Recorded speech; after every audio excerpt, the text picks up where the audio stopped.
Muy bien, el tema es la hiperplasia suprarrenal congénita. Vamos a hablar un poco previamente a la patología, un poco de anatomía. Recordarán que las glándulas suprarrenales no forman parte del sistema renal, ¿no? Están sobre los riñones, pero son totalmente independientes a esto. Tienen su propia circulación, sus arterias adrenales, sus venas adrenales, en forma independiente, ¿no? Y son derecha o izquierda dependiendo de su ubicación. En cuanto a un corte histológico, por ejemplo, nosotros podemos diferenciar claramente una corteza adrenal y una médula adrenal. Es bueno recordar que el origen embrionario es diferente. Mientras que la corteza adrenal es mesodermo celómico, la médula adrenal proviene de la cresta neural. ¿Entienden? Entonces, ahí está justamente la producción de adrenalina. ¿De acuerdo? En cambio, la corteza adrenal tiene a su vez tres zonas bien diferenciadas en la microscopía. La zona externa es la zona glomerulosa, en la cual se produce la aldosterona. ¿De acuerdo? La aldosterona es una hormona que principalmente va a controlar el sodio, la bulimia, la presión arterial dentro de nuestra economía. Esta aldosterona se va a ver estimulada su secreción por la angiotensina, ¿sí? Recuerden que cuando hay una baja de presión en el torrente circulatorio se estimula la secreción de angiotensina y esta estimula a su vez la producción de aldosterona para que produzca retención de sodio, retención de agua y de esta manera aumentar la presión arterial. Y su secreción se ve inhibida por el péptido natriurético, ¿verdad? Y somatostatina. La zona fasciculada y la zona reticularis tienen que ver con la producción de glucocorticoides y de andrógenos. Ambas zonas se ven estimuladas por la ACTH, ¿no? Que es una hormona adrenocorticotrófica producida por la hipófisis, ¿no? Muy bien, entonces veamos cómo se da esta regulación. ¿Quién es el que comanda todo esto? Pues justamente es el hipotálamo, el sistema nervioso central. En el hipotálamo se produce una hormona que es la hormona liberadora de corticotropina, ¿de acuerdo? Y esta hormona se va a producir a partir de varios estímulos del hipotálamo. Por ejemplo, situaciones de estrés. Las situaciones de estrés ponen en alerta el hipotálamo y secreta esta hormona corticotropina. También está en función a un ritmo circadiano. ¿De acuerdo? Recuerden que los corticoides se secretan más en las mañanas y menos cuando dormimos. ¿De acuerdo?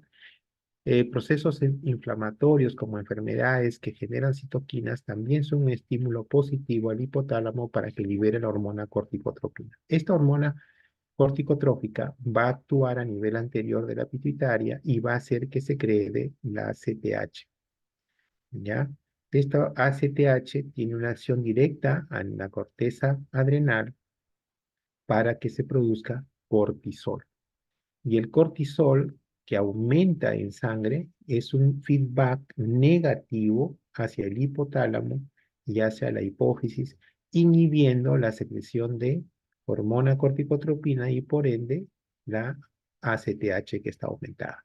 Esto es el mecanismo fisiológico normal que se da en nosotros y en todos los niños que están sanos, ¿no? Y dentro de la suprarrenal se genera una producción hormonal muy importante, vital para la vida. O sea, es esencial para la vida la función suprarrenal, que es básicamente la esteroidogénesis, que significa un grupo de hormonas de diferente tipo que tienen actividad muy importante para la vida. Esta esteroidogénesis empieza con un sustrato muy importante, el colesterol. Sí, el mismo colesterol que le tenemos miedo a las personas que somos mayores, que sufrimos de presión alta, ese mismo colesterol que va y se acumula en las placas ateroscleróticas y generan infartos, ese mismo colesterol es el que es un sustrato vital para la vida. Evidentemente, el acúmulo de este elemento en nuestro organismo, sobre todo en edades avanzadas, pues genera los problemas de aterosclerosis, es verdad, pero desde tempranas etapas de la vida, el colesterol juega un papel muy importante en nuestro crecimiento y desarrollo. Miren, el colesterol ingresa en la zona de la corteza adrenal, en la zona glomerular, y se va a transformar en diferentes procesos. Acá participan una serie de enzimas, ¿no? De pregnenolona, progesterona, corticosterona, y termina esta línea en la aldosterona, y la aldosterona se va a producir en la zona glomerular. Esto por efecto de acción de la enzima renina-angiotensina, ¿no? Que cuando es necesario se activa y estimula esta síntesis de aldosterona. Por efecto del ACTH, el colesterol se transforma en D5-pregnenolona, y de allí va a pasar a progesterona, y de progesterona hasta corticosterona, ¿de acuerdo? También va por el camino de la 17-hidroxipregnenolona, y hacia abajo puede llegar hacia cortisol, que es los glucocorticoides, el glucocorticoide más importante. Si sigue en forma horizontal, va a terminar en dehidroepiandrosterona, D4-androstenediona, y finalmente en testosterona, que son andrógenos importantes. ¿De acuerdo? Entonces, este proceso de formación de cortisol y de testosterona se da en la zona fascicular y reticular, ¿no? El cortisol se da mayormente en la zona fascicular, y en la zona reticular los andrógenos, la testosterona. Y esto es normal, esto se produce normalmente, pero aquí participan una serie de enzimas. Si esas enzimas no funcionan adecuadamente o no hay, ¿y por qué no habrían? Por un defecto genético.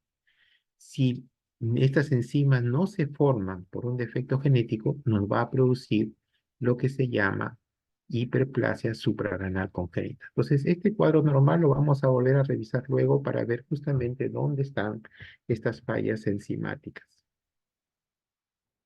Entonces, la hiperplasia suprarrenal congénita no viene a ser sino un conjunto de enfermedades que van a producir una alteración en las enzimas que tienen que ver con la esteroidogénesis, determinando que no se produzcan cantidades adecuadas de cierto grupo de hormonas, dependiendo cuál es la enzima que está fallando, que no se encuentra. Entonces, la definición podemos decir que es un grupo de trastornos hereditarios, porque tienen que ver con herencia, que compromete la esteroidogénesis del cortisol, ¿no?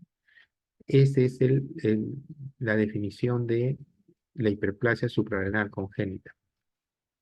Esta hiperplasia suprarrenal congénita puede ser de dos tipos: la tipo clásica y la no clásica. Y la tipo clásica puede ser perdedora de sal o virilizante simple. Las tipo perdedora de sal son hasta el 75%, o sea, son la mayoría. Y la virilizante simple es el 25%. Y esto es la hiperplasia suprarrenal debido principalmente a el déficit de la 21-hidroxilasa. Y recuerden esta hormona porque es la principal causa de hiperplasia suprarrenal congénita. Puede llegar hasta el 95% de los casos de hiperplasia suprarrenal congénita son debidos a un déficit de la hormona 21-alfa-hidroxilasa. ¿De acuerdo?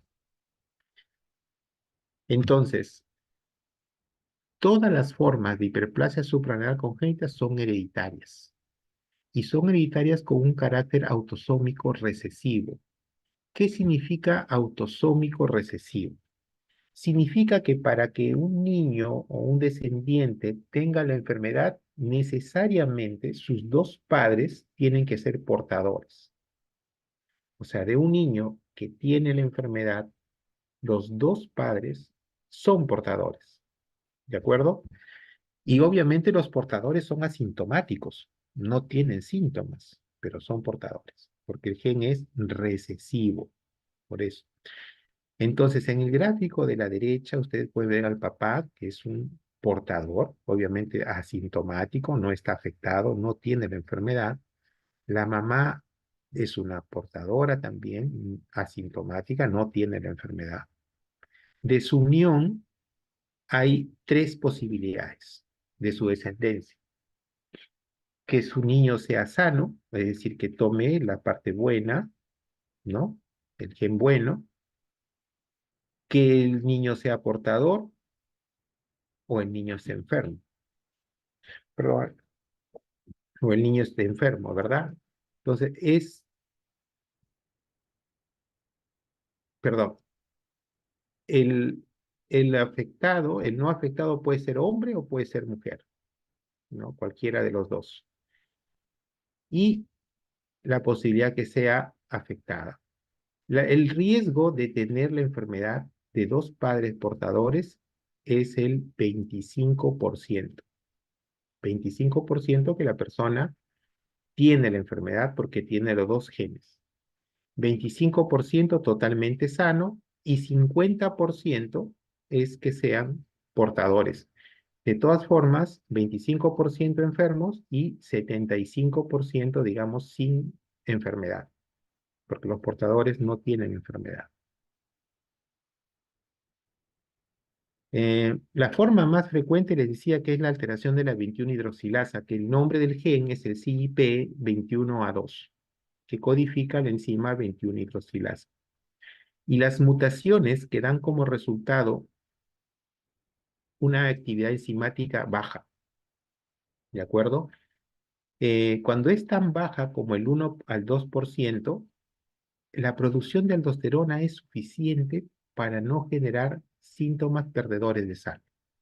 Entonces, en esta enfermedad, en la 21-hidroxilasa, si la actividad, si el gen, digamos, tiene una actividad tan baja como el 1%, va a permitir que la aldosterona no permite, esa poquísima cantidad de aldosterona no se manifiesten síntomas de perdedores de sal. Entonces, los signos clínicos van a ser básicamente virilizantes. ¿De acuerdo? Entonces, las enzimas involucradas en la esteroidogénesis, en la glándula suprarrenal, tenemos estas principales, ¿no? La 21-hidroxilasa, que tiene que ver con este locus, el gen E, que ya les mencioné, y su frecuencia es el 95%, por eso su importancia de conocer esta enfermedad. En segundo lugar en frecuencia, la 11-beta-hidroxilasa. La 11-beta-hidroxilasa, que tiene que ver con el CYP11B1, que puede llegar del 5 al 8%. Ya menos, ya menos importante es la 3-beta hidroxiesteroide deshidrogenasa, que es menos del 2%, y 1% la 17 alfa hidroxilasa. ¿De acuerdo? Y hay unas más raras como la proteína S-star, por ejemplo. Entonces, recuerden bien la 21-hidroxilasa, la 11 y la 3-beta y la 17-beta, que son las menores. Pero me interesa principalmente que por lo menos recuerden a la 21-hidroxilasa, ¿no? Que es hasta el 95% de los casos de hiperplasia suprarrenal congénita. Fíjense, en las emergencias de pediatría es la patología suprarrenal más frecuente en emergencia, como en consulta externa. Es decir, si nosotros preguntamos a los endocrinólogos pediatras de las patologías suprarrenales, ¿qué es lo que más ven? Hiperplasia suprarrenal congénita. ¿De acuerdo? Eh, en la 21-hidroxilasa clásica, la incidencia puede ser de 1 en 10.000 a 20.000 nacidos vivos. 1 entre 10.000 y 20.000 nacidos vivos. Esa frecuencia es mucho mayor, por ejemplo, puede ser 1 en 10.000 en comunidades en las cuales no hay variedad genética, o sea, se unen más más cerca en familia, digamos, ¿no? O sea, comunidades cerradas, digamos, tienen mayor incidencia de esta enfermedad por el carácter autosómico recesivo que tiene. Nuevamente recordando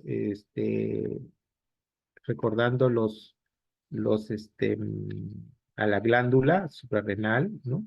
A las diferentes zonas, a la glomerular, fasciculada y reticularis y su médula, ¿no? El que produce, le recuerdo, la zona glomerular, aldosterona. ¿Y quién es el que activa, quién regula? El sistema renina-angiotensina. Es el que regula la producción de aldosterona. La zona fasciculada, que tiene que ver con los corticoides, y esta zona es la mayor, es el 70% más o menos de la corteza, tiene que ver con la producción de cortisol. Y esta es regulada por la ACTH y la hormona estimulatoria corticotrófica, ¿de acuerdo? Que es secretada por el hipotálamo y está en íntima relación con el estrés, ¿no? Las enfermedades, el estrés, nos activan rápidamente secretando ACTH, hormona corticotrófica, para que se secrete cortisol. Y la zona reticular, pues básicamente tiene que ver con la producción de los andrógenos, ¿no? La dehidroepiandrosterona principalmente, y esa también es regulada por la ACTH, ¿ya? Y la zona medular, que tiene que ver con la adrenalina y noradrenalina, ¿de acuerdo? Acá un poco de ver lo mismo, ¿no? Decirles que la zona glomerular es mineralocorticoide, la zona fascicular a glucocorticoide, cortisol, la zona reticular a andrógenos, ¿no? Bueno, pues más o menos lo mismo. Acá para decirles la acción de los, mm, de la aldosterona es importante en la homeostasis del sodio, del potasio y el control ácido-base corporal, ¿no? Ácido básico corporal. ¿Cómo se regula? Está regulada básicamente por el sistema renina-angiotensina-aldosterona, que se ve estimulada por el volumen intravascular y la presión arterial. Una caída del volumen intravascular, una disminución de la presión arterial es captada rápidamente por los vasoreceptores y eso se va a estimular a la producción de aldosterona. ¿No? Estimula la producción de aldosterona, estimula el sistema renina-angiotensina. En la zona vesiculada, pues están los glucocorticoides, y los glucocorticoides son importantes, ¿no? Empezando desde la gestación. O sea, la producción de corticoides fetales ya se da en el feto, ¿no? Y puede haber producción ya en la semana 8, 10 de gestación, ya la médula adrenal está produciendo corticoides. eh, Glucocorticoides. Y esto es importante en la maduración de varios órganos fetales, ¿no? Incluso en la producción de prostaglandinas. Luego, en la etapa de lactante y posparto, pues regulan la glucemia, ¿no? Los glucocorticoides estimulan la glucogenólisis, la gluconeogénesis, el transporte de aminoácidos, ¿no? Hacia el hígado, el catabolismo de glucógeno, que es la gluconeogénesis, y la destrucción de tejido graso para formar glucosa. Los andrógenos que se producen en la zona reticular durante el embarazo, o sea, en la etapa fetal, van a ser importantes en la formación de los genitales masculinos. Recuerden que normalmente la tendencia del desarrollo embrionario es hacia el sexo femenino, hacia desarrollar órganos genitales femeninos. La presencia del cromosoma Y hace que el embrión desarrolle genitales masculinos favorecidos por los andrógenos que se producen en la suprarrenal fetal. ¿De acuerdo? Entonces, si por alguna razón los andrógenos están aumentados, pues van a generar masculinización. Entonces, los andrógenos suprarrenales también en la pubertad favorecen el crecimiento del vello corporal, sobre todo en la axila y en el área genital. Este es un cuadrito también de la esteroidogénesis, sí, es lo mismo que ya lo hemos visto anteriormente, solo para recalcar que aquí empieza pues con el colesterol, ¿no? El colesterol es el sustrato inicial de toda la función adrenocortical que se transforma en pregnenolona, ¿no? Por esta enzima, la CYP11A1, es una 11 hidroxilasa, Y acá la 17 hidroxilasa va a pasar a 17 hidroxipresnolona y va a seguir su camino hacia DEAS, ¿no? Es que es el dehidroepiandrosterona. Igual, acá está el trabajo de la 21 hidroxilasa. La 21 hidroxilasa es una enzima que me va a permitir llevar la progesterona hacia finalmente aldosterona en la zona glomerular y en la zona fasciculada me va a llevar la 17 hidroxiprogesterona hacia cortisol, ¿no? Que es el glucocorticoide más importante. Y hacia abajo ya tenemos los andrógenos en las zonas reticulares. En cuanto a la clínica, las formas clínicas que nos va a producir el déficit de la 21 hidroxilasa, ¿no? Que es la enzima más importante en el déficit que produce hiperplasia suprarrenal congénita. Entonces, las formas clínicas de este déficit se han descrito una forma clásica con pérdida salina. Esta se presenta precozmente en el periodo neonatal, a la segunda, tercera semana de vida. Ya este paciente tiene seria crisis justamente por el déficit de aldosterona. Al no haber aldosterona, pierde sal, se produce hiponatremia, se produce hipovolemia, presión baja, hipotensión, y entran los chiquitos en shock que puede ser causante de muerte. ¿De acuerdo? Entonces, la forma clásica con pérdida de sal es una de las formas clínicas. También la virilizante simple se manifiesta a cualquier edad, pero en esta forma principalmente ya se da la virilización en el útero y en los niños, o sea, sobre todo las niñas, las que son de sexo femenino, van a nacer con eh, órganos sexuales masculinizados. Entonces es difícil muchas veces dar la asignación de sexo porque hay una, una masculinización de los órganos sexuales, ¿de acuerdo? Que dificulta la asignación de género. Entonces, las formas, el déficit de 21 hidroxilasa puede producir formas clásicas con pérdida de sal, formas simples deslizantes o ambas, ¿de acuerdo? O ambas. Y las formas tardías son aquellas que no se ven tempranamente. ¿Y por qué no se ven tempranamente? Porque hay una actividad muy reducida de aldosterona, de 1 al 2% hasta un 50% a veces, que hace que como no hay una déficit funcional de aldosterona, no se dé esta pérdida de sal y evite un diagnóstico precoz.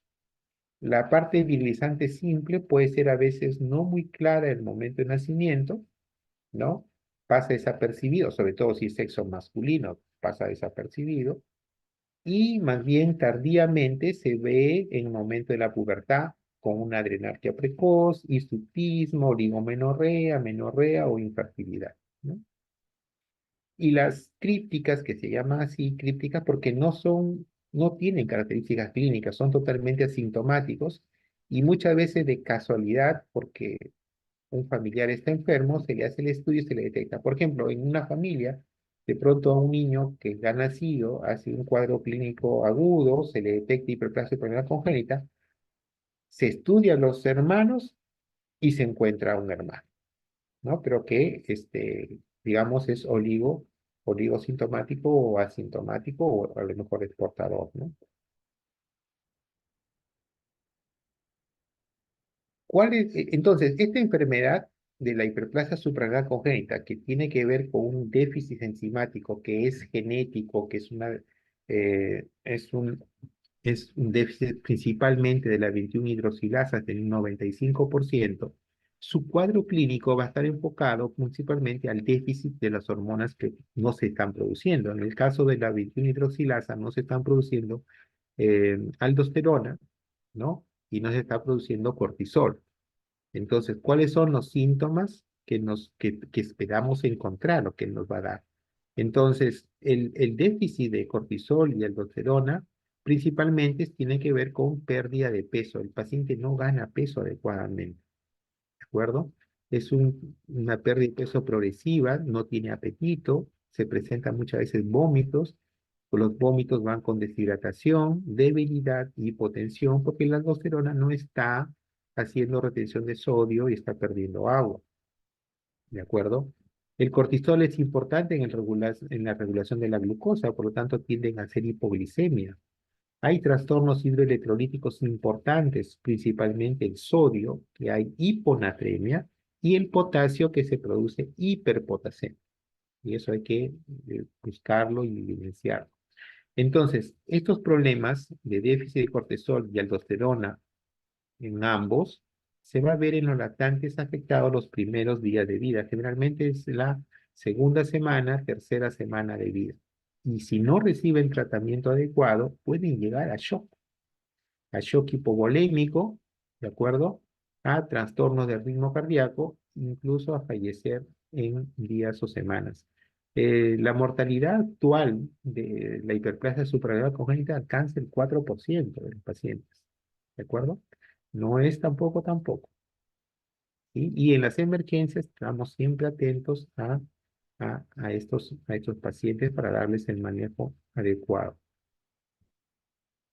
Ahora, la clínica producida por el exceso de andrógenos, porque si bien es cierto, hay una deficiencia de las hormonas aldosterona y cortisol porque no hay las enzimas indicadas, el camino metabólico se va hacia las otras ramas. Entonces, si están bloqueadas la 21 hidroxilasa, no va hacia aldosterona, no va hacia cortisol, pero la formación de andrógenos está bien. Entonces se producen mayor cantidad de andrógenos. ¿De acuerdo? Entonces ellos tienen síntomas de un hiperandrogenismo. Y este hiperandrogenismo, ¿qué va a ocasionar? Nos va a dar un crecimiento somático más rápido. O sea, niños afectados por esta enfermedad crecen más los primeros años de vida. ¿Pero qué tienen? Tienen una maduración ósea acelerada. Es decir, las epífisis se cierran más prontamente. Por lo tanto, si bien son altos en los primeros años de la infancia, finalmente la talla final son bajos. ¿De acuerdo? O sea, terminan siendo adultos chatos. ¿Ya? El desarrollo muscular puede ser excesivo en el inicio, puede aparecer vello púbico y axilar por el efecto androgénico. ¿Ah? Miren que acá está un efecto androgénico. Puede aparecer vello púbico y axilar, puede desarrollarse acné precozmente y una voz grave. Los genitales, como el pene, el escroto y la próstata en el varón, aumentan de tamaño en los niños. Sin embargo, los testículos son generalmente prepúberes, o sea, no se desarrollan, por lo que parecen pequeños en relación con el pene que está aumentado de tamaño. En las mujeres, el clítoris puede aumentar más de tamaño que en las niñas afectadas, aunque las estructuras genitales internas, como los ovarios, son totalmente normal. El desarrollo mamario y la menstruación muchas veces no se dan. Hay un retraso de la menarquia. No se da porque hay una excesiva producción de andrógenos en ella. Entonces se tiene que dar tratamiento, bloquear los andrógenos para que se dé la menarquia y la menstruación. Y evidentemente esto le lleva a problemas de infertilidad bastante frecuentes. Veamos un caso clínico típico que vemos en emergencia, ¿no? Es la foto del paciente que está bien al costado, tiene 22 días, o sea, 3 semanas, que llega por vómitos, diarrea, hipoactividad.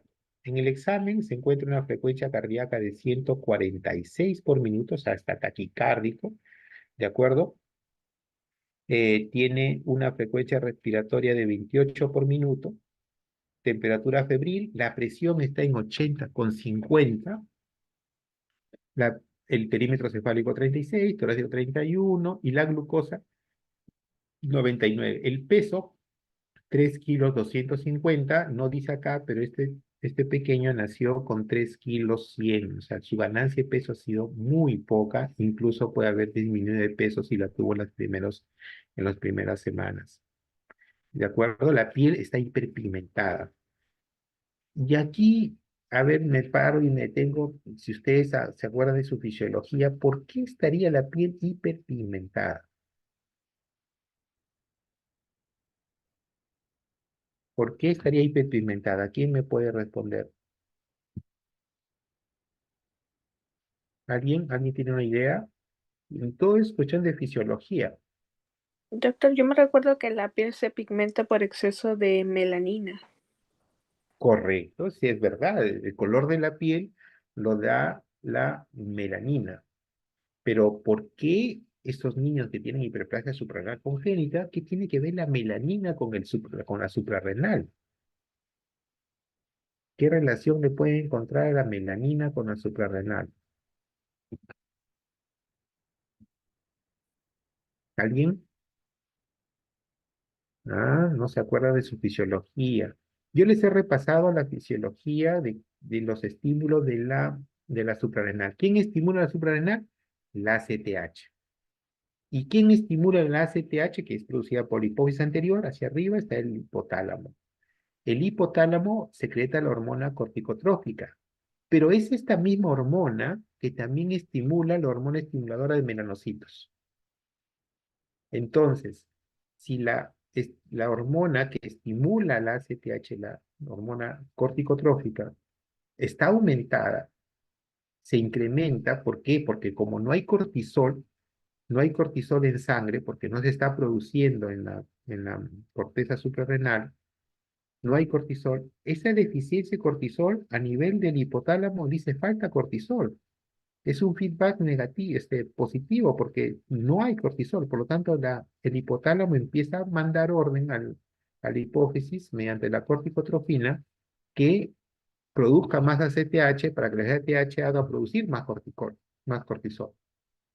Solo que esta hormona estimulante corticotrófica también, además de estimular la producción de ACTH por la hipófisis, estimula la hormona melanocítica, la corticomelanocítica, o sea, para que se estimule la producción de melanocitos.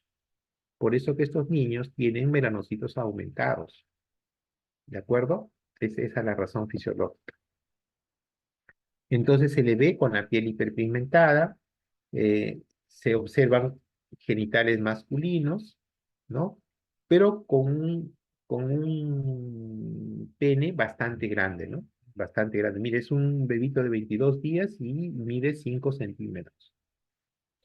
Eh, el hemoglobina es de 12, el hematocrito es de 40, leucocitos 7500, linfocitos 75, por ahí normal, plaquetas normales, la glucosa 89, la urea normal, creatinina normal, el sodio, fíjense, 126, ¿no? Entonces aquí rápidamente nos damos cuenta de una hiponatremia bastante significativa y un potasio de elevado, ¿no? 7.1. En el examen gasométrico, pues tengo una acidosis, un pH de 7.18 y con un bicarbonato disminuido en 10. Por lo tanto, estamos ante una acidosis metabólica.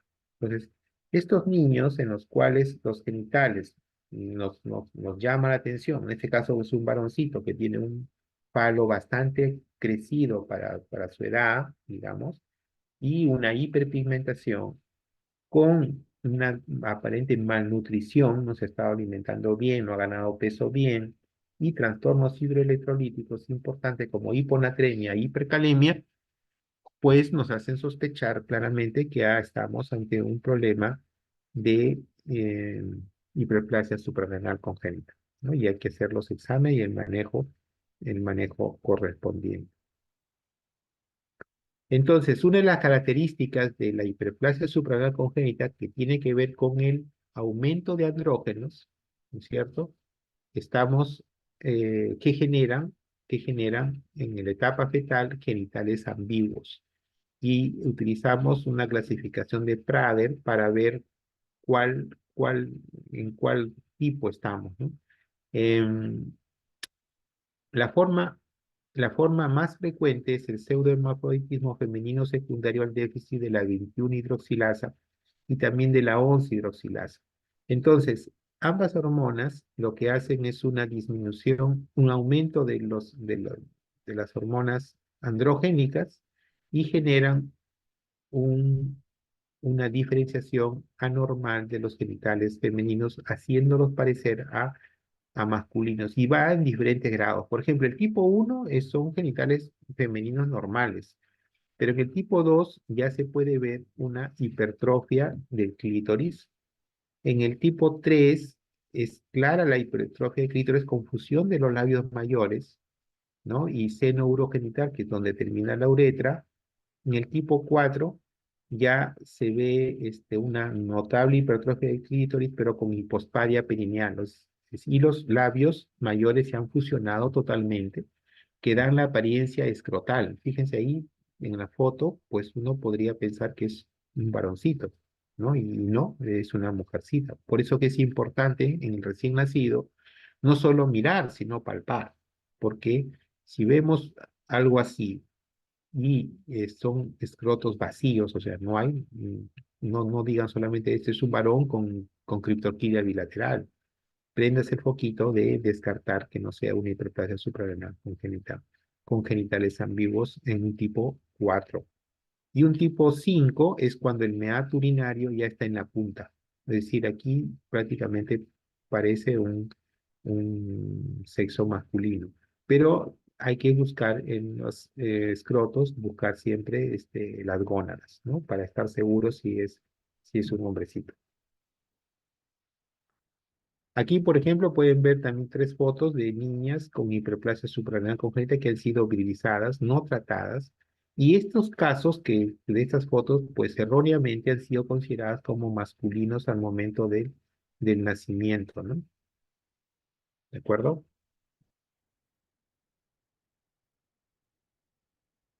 Este es un cuadrito para explicar un poco cómo es el déficit de 21 hidroxilasa perdedora de sal, ¿no? La suprarrenal está aquí.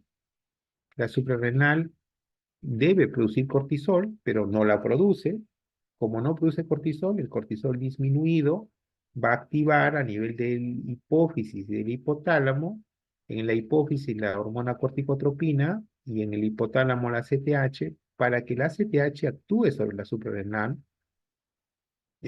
para que produzca el cortisol. Este aumento de la actividad de la CTH hace que la suprarrenal crezca, se hipertrofie en su afán de producir más cortisol, ¿no? Pero como no hay la enzima 21 hidroxilasa, no va a poder formar aldosterona, ¿no? A pesar de que hay una actividad renina-angiotensina bastante aumentada, porque al no haber aldosterona, a nivel renal, el túbulo renal va a perder sodio y va a disminuir su volemia por pérdida de agua. Por lo tanto, la natremia está bastante baja. Y al haber natremia baja, pérdida de volumen, me puede llevar a un shock hipovolémico. ¿De acuerdo? En cambio, la suprarrenal lo que va a ir es a producción de progesterona. Estas vías no están alteradas, por lo tanto, sí hay progesterona aumentada que puede llevar a todo el tema de androgenización.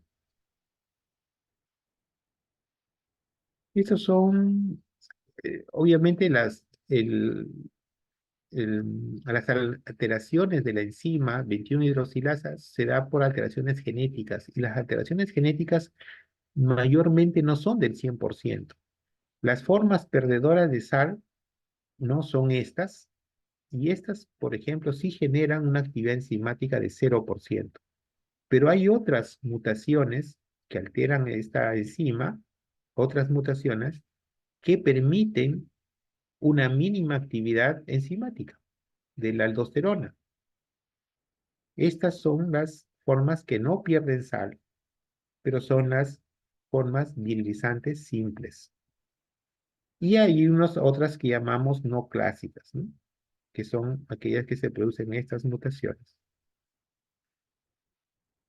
Con ello les quiero decir que la clínica de la hiperplasia suprarrenal congénita, que se debe al déficit de 21 hidroxilasa, que es la más común, no tienen la misma clínica.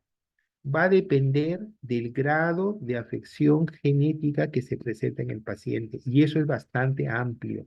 Por eso que van a ver un paciente con déficit de 21 hidroxilasa que a lo mejor pasó su vida desapercibido y se diagnostica en la adolescencia, en la pubertad. ¿De acuerdo? Entonces, ¿por qué? Porque hay variaciones genéticas. Y las formas clásicas, perdedora de sal y virilizante simple, ¿de acuerdo? Que son las formas clásicas, estas dos, la mayoría son perdedoras de sal, con una actividad enzimática de 0%, y estas formas nos damos cuenta en el primer mes de vida, en etapa neonatal, porque vienen con hiponatremia, vienen con hipotensión, vienen con náuseas, con vómitos, vienen con no ganancia de peso, etcétera. Y nosotros pues ahí hacemos el diagnóstico y se hace el tratamiento adecuado. Estos cuadros ya corresponden, por ejemplo es el resumen del déficit de 21. ¿Dónde está la 21 hidroxilasa? Está aquí, ¿no? La PA40C21, esta. El colesterol va por este lado, llega a progesterona, pero no pasa a desoxicorticosterona por el déficit de la 21 hidroxilasa. Y tampoco pasa de 17 hidroxiprogesterona a desoxicortisol. Por lo tanto, al no formarse estos dos sustratos, no llega a aldosterona y no llega a cortisol. Pero la vía superior está bien. Va a llegar a los DEA y a la testosterona, ¿no? DEA, de 4-androstenediona y testosterona. Esto se va a producir y se va a producir en grandes cantidades porque la ACTH está muy alta, está estimulando la producción de cortisol, pero como no se forma cortisol ni aldosterona, se forma mayor cantidad de andrógenos y la clínica tiene que ver con ello. Entonces, el déficit de 21 hidroxilasa básicamente se está viendo el pseudohermafroditismo femenino por la androgenización y pérdida salina, ¿no? La perdedora de sal. Otros déficits pues se dan también, como les decía, en este caso la 11-beta hidroxilasa. La 11-beta hidroxilasa, ¿dónde está la 11-beta hidroxilasa? Está bloqueada. A ver, vamos a buscarla. De la 17, 21. ¿Dónde estás?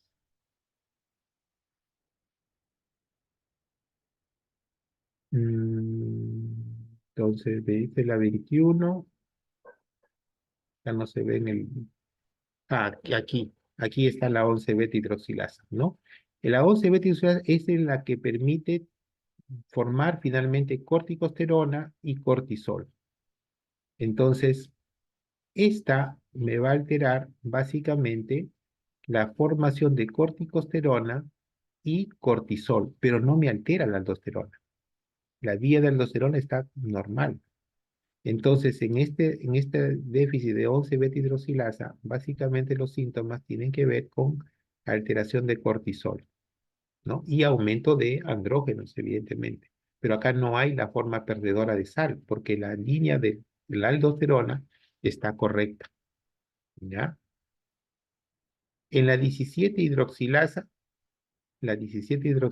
está más arriba, es aquí este bloqueo, es este el bloqueo de la 17 hidroxilasa. Esta.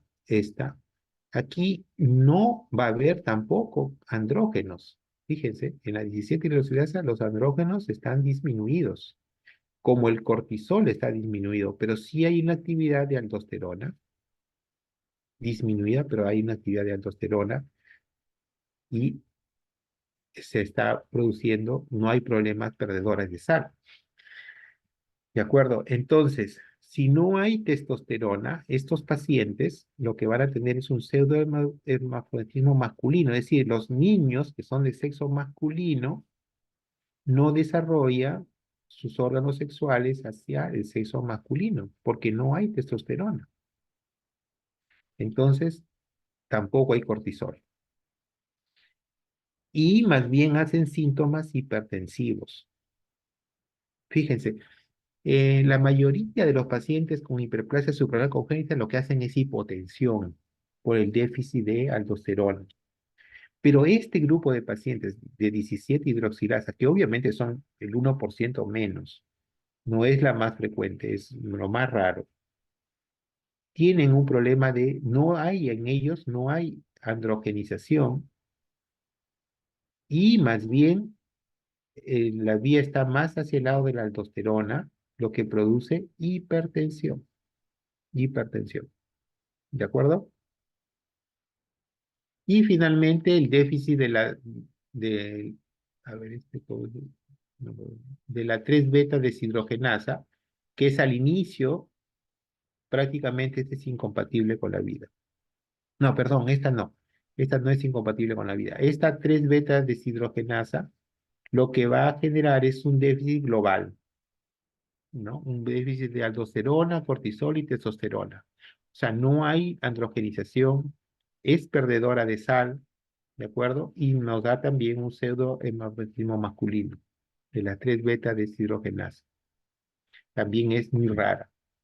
Y esta sí es la que no es compatible con la vida, la desmolasa, ¿no? Déficit de la 20-22 desmolasa, que prácticamente no va con la vida porque es una alteración al inicio del colesterol, ¿no? De la síntesis de estas hormonas.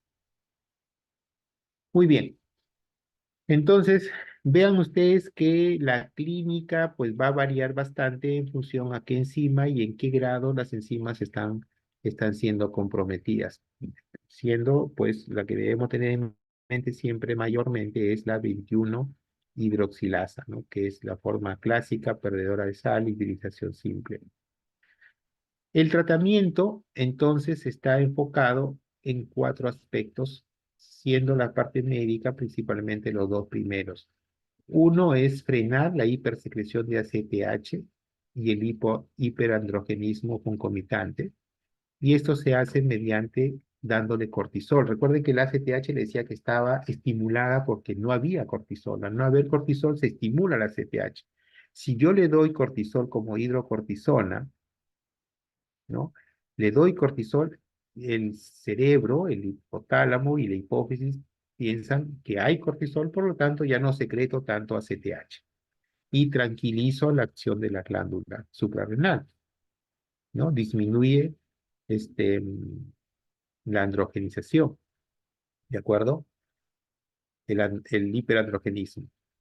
Ahora, ¿qué cosa hago para que evitar la pérdida salina? Allí el medicamento que se utiliza es la fluorohidrocortisona. La fluorohidrocortisona me va a ayudar a la forma perdedora de sal, ¿de acuerdo? Luego viene un tema ya estético de corrección quirúrgica que debe hacerse las niñas, a las niñas que tienen androgenización, es decir, tienen un clítoris grande, hay fusión de los labios mayores, etcétera. Se puede hacer un manejo, una corrección quirúrgica que es una vaginoplastía y, de ser necesario, una clitorectomía, ¿verdad? Y finalmente el soporte psicológico, que no debe ser solamente al paciente cuando ya es adolescente o puber, sino sobre todo a los padres, ¿no? Que son los que tienen ya la familia que vive con el paciente. ¿Qué pasa con los pacientes que llegan en estado crítico de emergencia?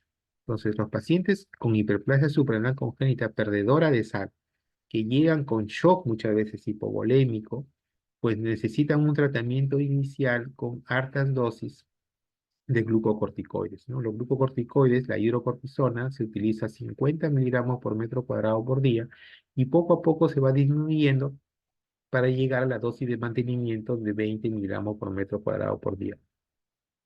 El tratamiento de mantenimiento de las formas perdedoras de sal es básicamente glucocorticoides, la hidrocortisona, a estas dosis 3 veces al día, los mineralocorticoides, ¿no? La fludrocortisona, que se da a estas dosis mucho más pequeñas, 1 o 2 veces al día, y suplemento de sodio, ¿no? Los suplementos de sodio son importantes para mejorar la hiponatremia.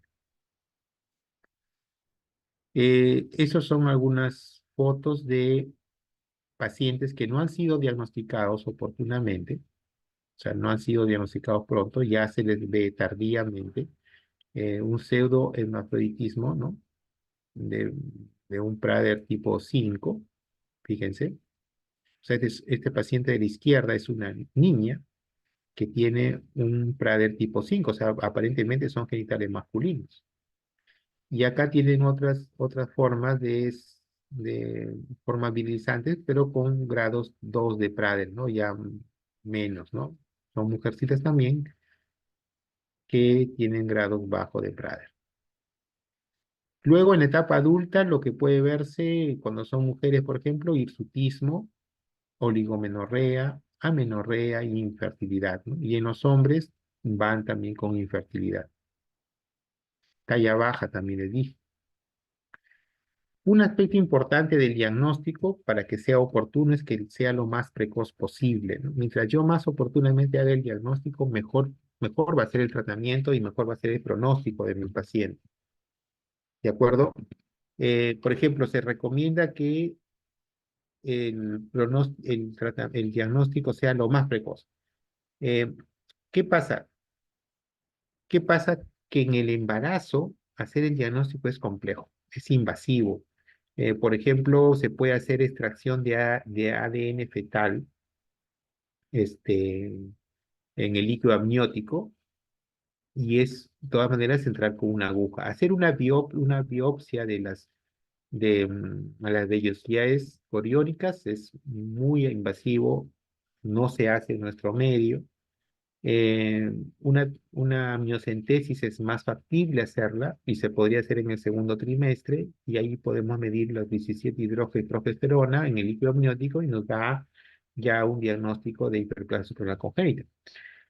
Pero lo mejor es tratar de llegar a un diagnóstico prenatal no invasivo. En nuestro país no se hace todavía, pero se puede hacer en otros países, extracción de muestras de ADN fetal en el plasma de la madre, ¿no? En el cual se busca la secuenciación del gen CIP21A2 para identificar a fetos femeninos que tengan cariotipo femenino y puedan ser manejados y tratados desde la gestación, dándole tratamiento de dexametasona a la madre para evitar la masculinización. Si el feto es masculino, no requiere tratamiento, no se da tratamiento. Entonces, si un bebé recibe tratamiento intraútero, esta es una niña con hiperplasia suprarrenal congénita tratada intraútero que prácticamente no tiene masculinización, o sea, nace normal desde el punto de vista androgénico, no hay una acción androgénica importante.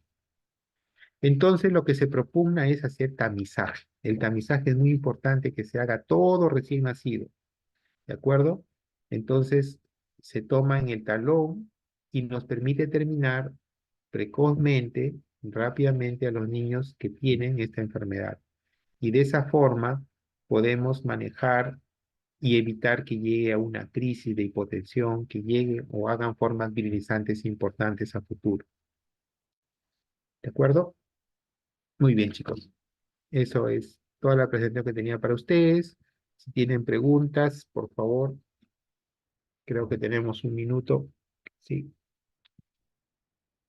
voy a dejar de compartir. Si hubiera alguna pregunta,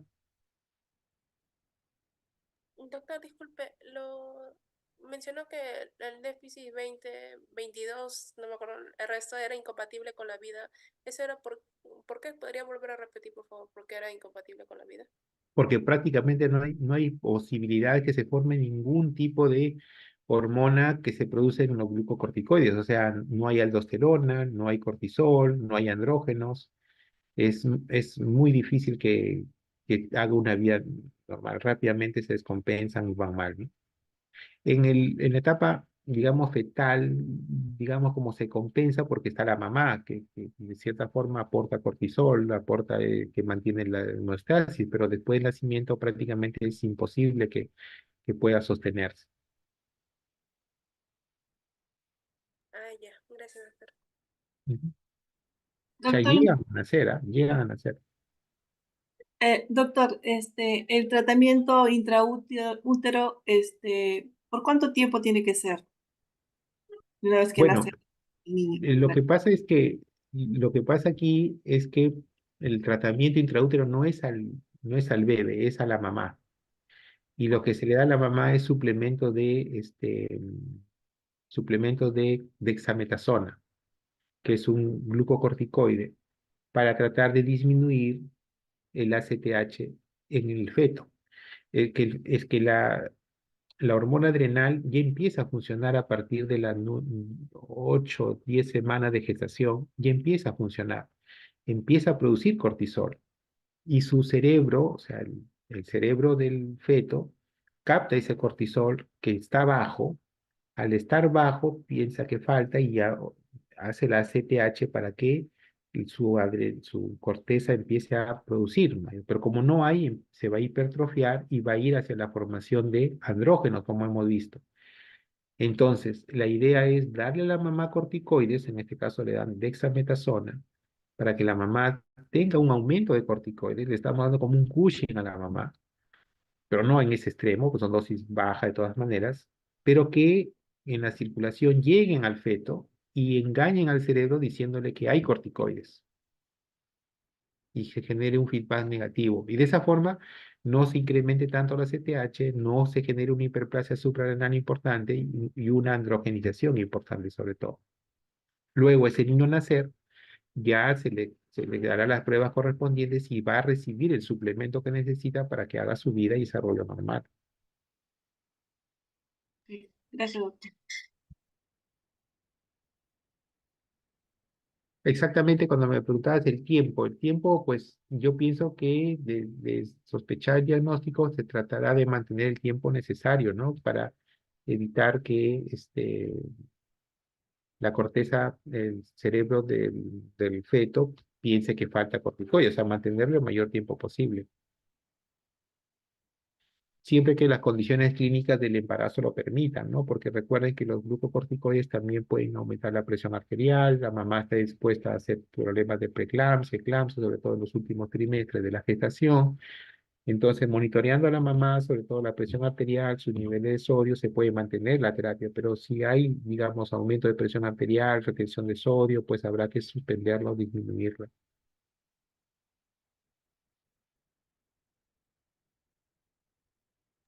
Gracias, doctor. ¿Alguna pregunta más?